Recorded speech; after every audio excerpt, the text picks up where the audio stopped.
Hello and welcome back to our Geospatial Deep Learning tutorial series.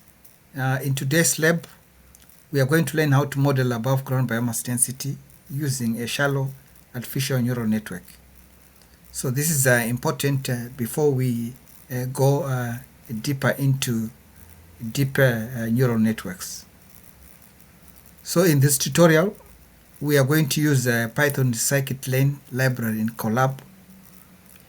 So we are going to start from loading the data, training the model, predicting above ground biomass density, generating the maps, and then explaining the model using the SHAP values. So let's get started. So as usual, we are going to install the libraries. So in this case, we're going to install Rasterio and FPy.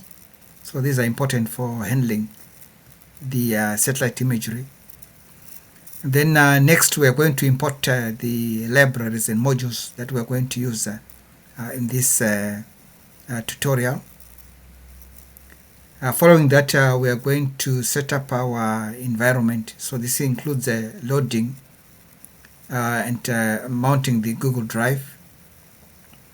And then we load the data sets that we need to use. So for this case, we have our predictor variables as the Sentinel-2 bands plus the vegetation indices. So remember, this is the dataset that we created in the previous tutorial. And for the target variable, we have above ground biomass density, which is derived from the GEDI Level 4A measurement. So these datasets, for my case, they are installed in this path. So we have this path with the tabular data that contains GEDI Level 4A plus the Sentinel-2 datasets. And then we have the image path, which contains the Sentinel-2 dataset plus the vegetation indices. So this is in a GeoTIFF format. So this is an imagery, while this is in a CSV, which is in tabular format. Right after that, we are just simply going to load and visualize the Sentinel-2 imagery.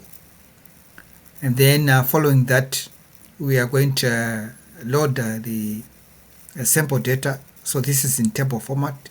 So this is the CSV file that contain the training data.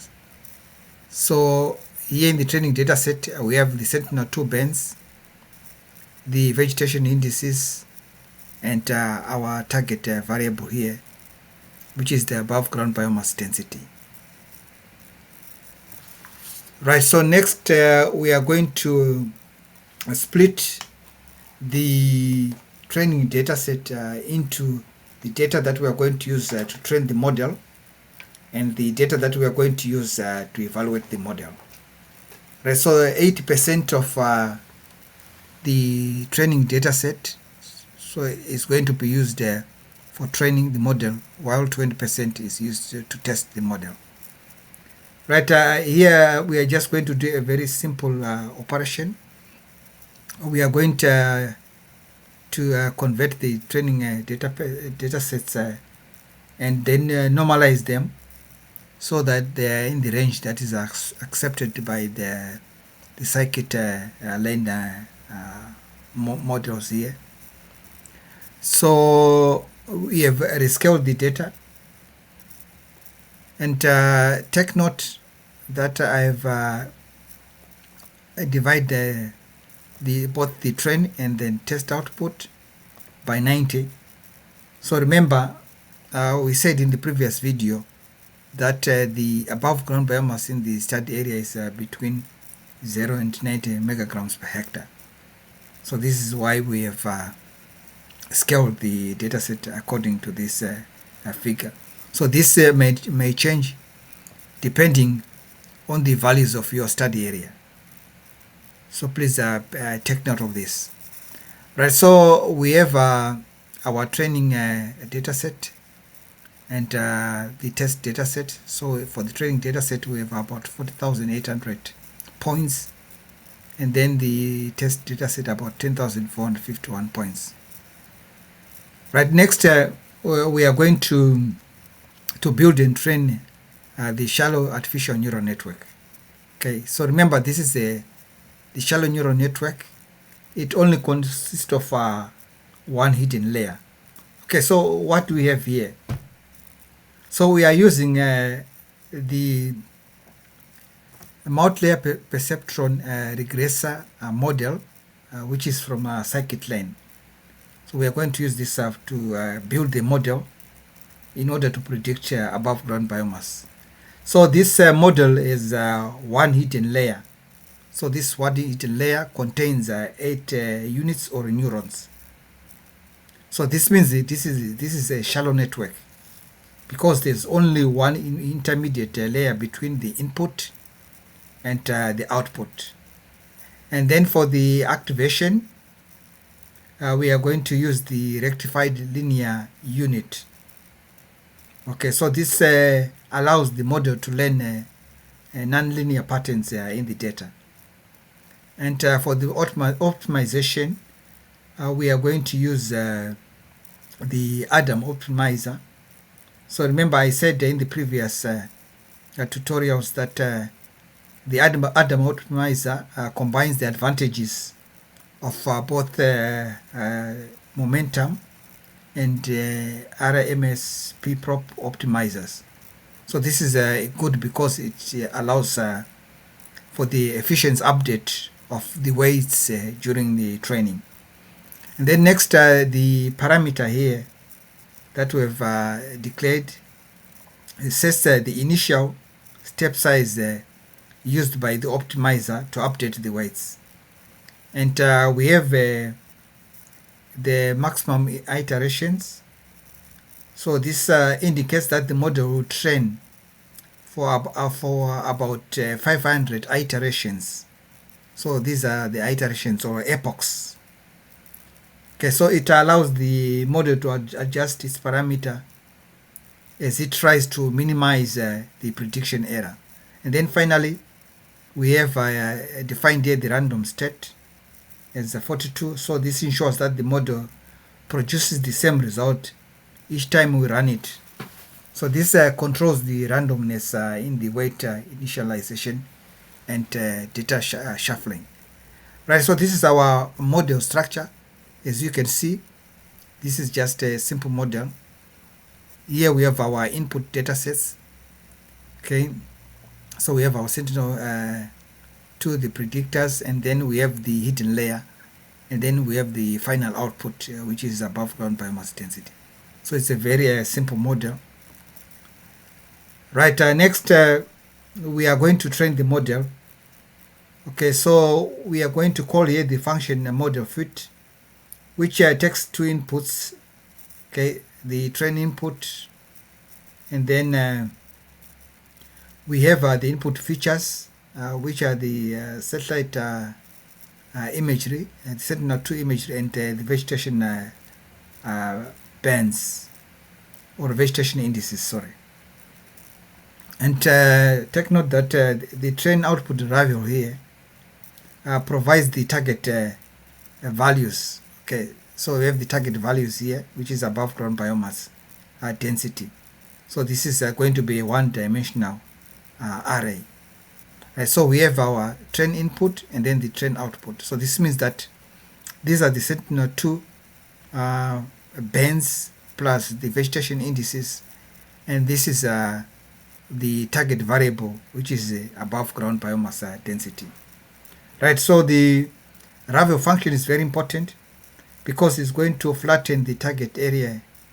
In this case, it is a 2D shape, right? For example, we have the samples, and then this is going to ensure compatibility with the model regressor that we are going to use here from Scikit-learn.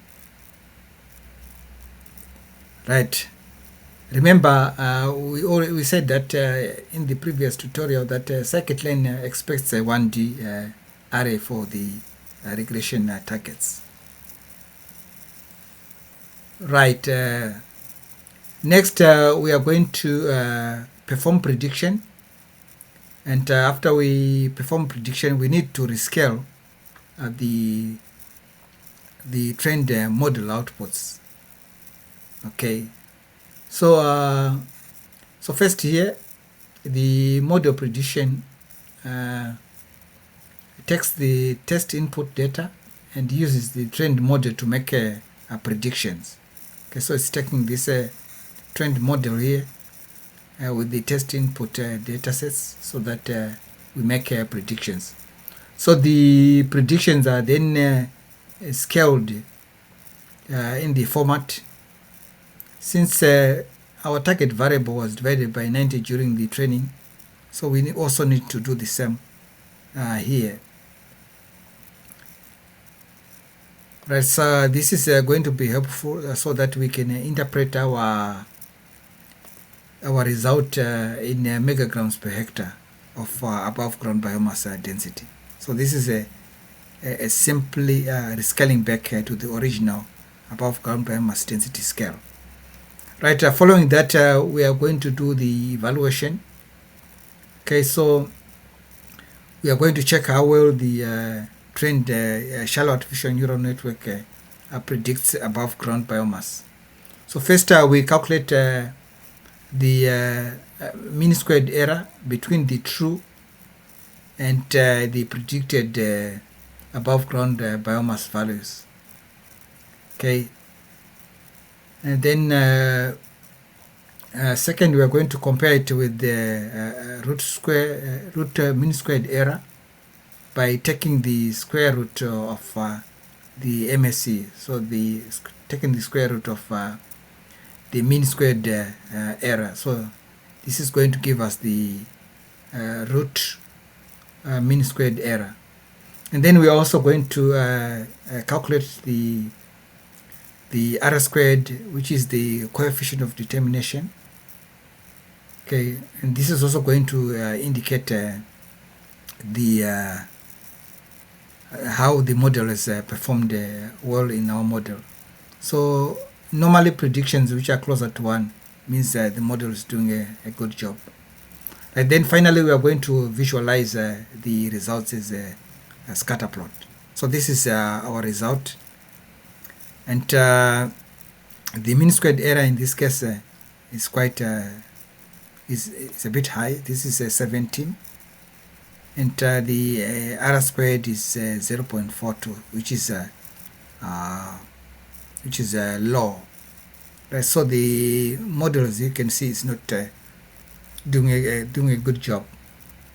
So following that, we can predict above ground biomass and then create a map.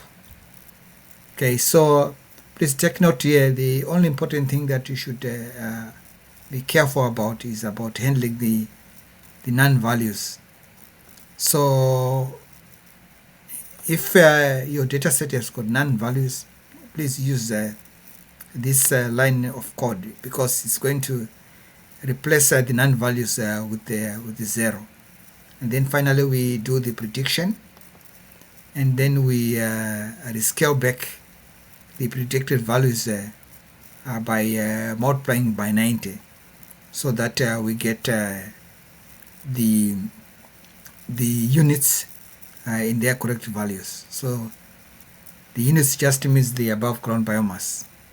So above ground biomass here ranges between 0 and 90 in the study area. So this is our final map showing above ground biomass.